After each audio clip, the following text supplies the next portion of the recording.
Kedatangan Prabowo ke Padang disambut pendukungnya dengan teriakan Prabowo Presiden. Prabowo datang ke Sumatera Barat untuk menghadiri kegiatan acara adat yang digelar Wakil Menteri Ketenagakerjaan Afriansyah Nur. Tak hanya itu, Prabowo juga diagendakan menggelar pertemuan dengan tokoh adat dan menghadiri acara pesta rakyat pacuan kuda di Kabupaten Tanah Datar, Provinsi Sumatera Barat.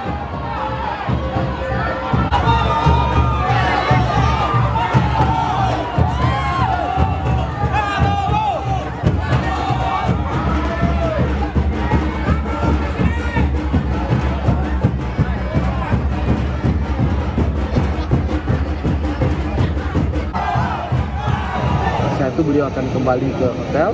Sore beliau akan ketemu puluhan tokoh Sumatera Barat, tokoh Minang, baik Nenek Mama, ulama, Cedi Pandai, Bundo Kanduang, dan berbagai tokoh yang ada akan bertemu beliau dari jam 4 sore sampai setengah 6 sore.